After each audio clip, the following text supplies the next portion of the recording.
My topic for today is why cosmetology can be a good career choice for working moms. I've been a cosmetologist for 28 years and I've raised 4 children with very active social calendars. I feel like I've been present almost every step of the way with it. Let's start with what is cosmetology. The technical definition for cosmetologist is the professional skill or practice of beautifying the face, hair, and skin. You might be more familiar with the terms hairdresser, nail person, or esthetician. These are some of the common names. In California, cosmetologist has to complete a minimum of 1,600 hours of schooling. If you break that down, it's about a 40-hour work week over 9 months. Some schools add in extra hours for business and financial portions, but it's not part of the state requirements. Once you've met your state requirements and completed your schooling, you take a state test through the State Board of Barbering and Cosmetology. This test covers the practical and the theory portions of it, in addition to health, sanitation, and overall well-being for your clients as well as the practitioner.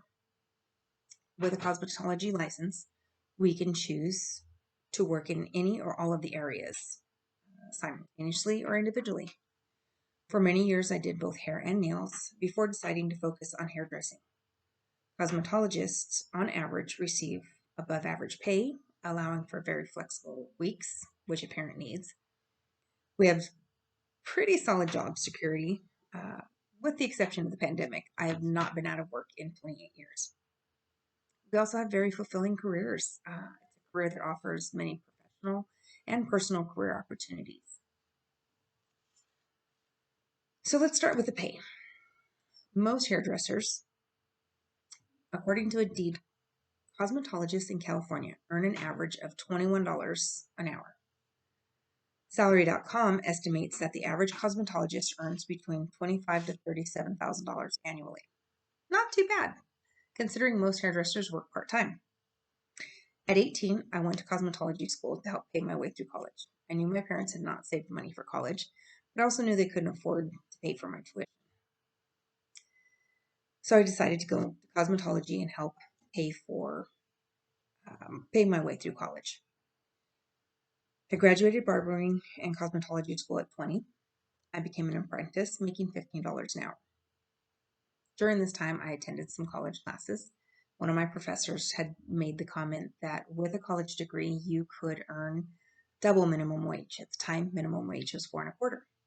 When I graduated, I became an apprentice, making $15 an hour. Started to wonder if maybe college wasn't the path for me. Soon after, I became pregnant with my first son. We got married and followed my second child, my third child, and took on full custody of my stepdaughter. So with all of that and working, I wanted to do as little outside of the house as possible, but being able to help financially within the household. Cosmetology looked more and more appealing. My gross average pay now is about $40 an hour. My two most booked services are women's haircuts and color touch-ups. Both take about an hour, and each I earn $45 for. My roommate has been doing hair since I was 3 years old. He charges $75 for women's haircuts. Hands him a blow dryer, and when he's done with the haircut, says, "Here, you dry it. You know how you like it." Although he trained and traveled as an artist for the iconic Vidal Sassoon, John Paul DeJoria, who is the co-founder of the very well-known Paul Mitchell. I look forward to someday being able to do what he does and make the type of money that he does. As a hairdresser, we have flexible hours. According to the Bureau of Labor and Statistics, on average, 44% of cosmetologists are self-employed, giving them the ability to set their own days and hours. They note that even those working for others often have the ability to set their days and hours according to their needs. That's true. Most of the hairdressers I know can work as many or as little hours as they want. Sometimes I've worked 8 hours in a week. Sometimes I've worked 60 hours in a week. Just depends on what the week looks like, what my schedule looks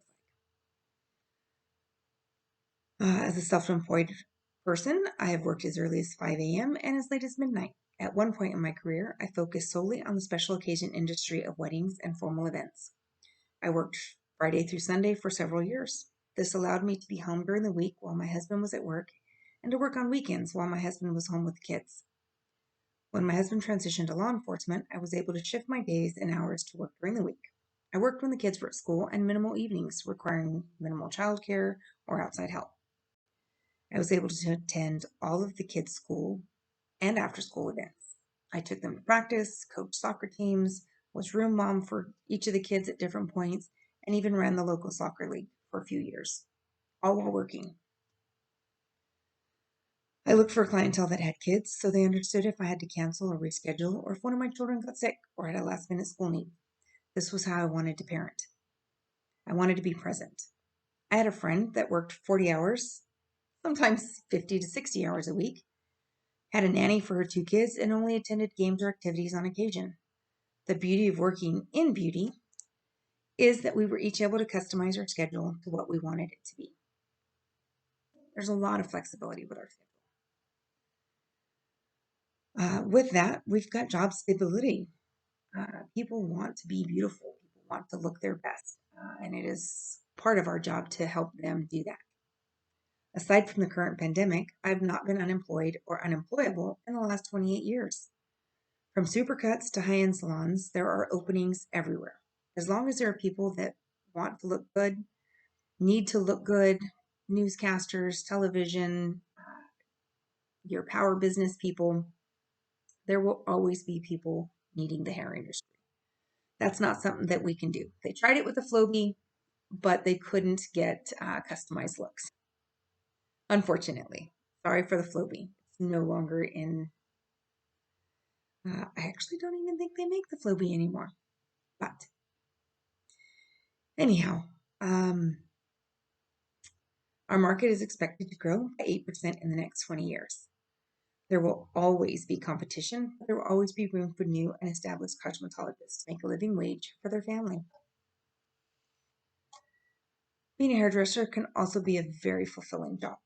The City and Guild survey ranked hairdressing as the second happiest job in the UK, with 79% of hairdressers reporting that they are happy most of the time in their role for reasons such as great support and recognition. Overall, we get to be creative with our hands and our minds. Typically, at the end of each service, we have made a person feel better about their looks and their appearance. This makes them feel good about themselves and in turn gives them confidence. How great is it that we get to make people feel beautiful and get paid to do it? Another bonus is once we're done with each client, we're done. Uh, it's not a long drawn out project with a deadline that we need to be thinking about when we go home, leaving our brain's ability to focus on our kids and our family. Personal growth and opportunities. Gosh, it's endless. For personal growth, as a cosmetologist, there are classes in education. You can go into specialty fields. You can become so specialized that you only do haircuts, that you only do colors. There are salons all over the world that allow you to specialize into one thing, or you can go into being an overall cosmetologist, which is what I do. I do it all. I do haircuts, colors, um, Brazilian keratin treatments, lots and lots of different things. So I don't have to specialize. I can kind of be a jack of all trades and really service all of the needs of my clients. As well as personal opportunities, there are professional opportunities. There are different avenues that hairstylists can go into. You can go into sales and marketing. We can choose a path of teaching and education. Hairdressers come from somewhere. 1,600 hours of schooling. We need to teachers. Those teachers help us, they shape us into who we are as hairdressers, and then we can teach those specialty programs. We can teach the specialty fields. Brazilian keratin treatments are a huge thing right now. That's where girls get to wear their hair straight. People need to learn how to do that. You can go into that specialty field and become an educator.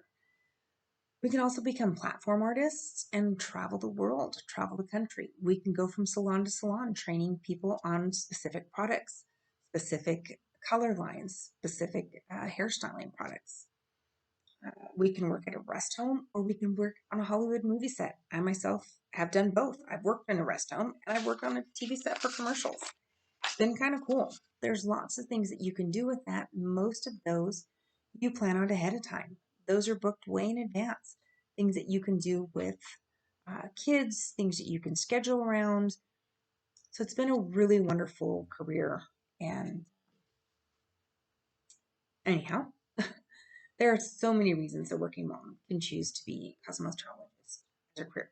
Flexibility in our schedules, higher than average pay, being fulfilled in a job and feeling like you have accomplished something at the end of the day, not having to struggle between choosing your job and your children, being able to grow as a person in a career that you love, the ability to do amazing things while making people feel great. These are all supporting reasons for going into cosmetology as a career field for working moms.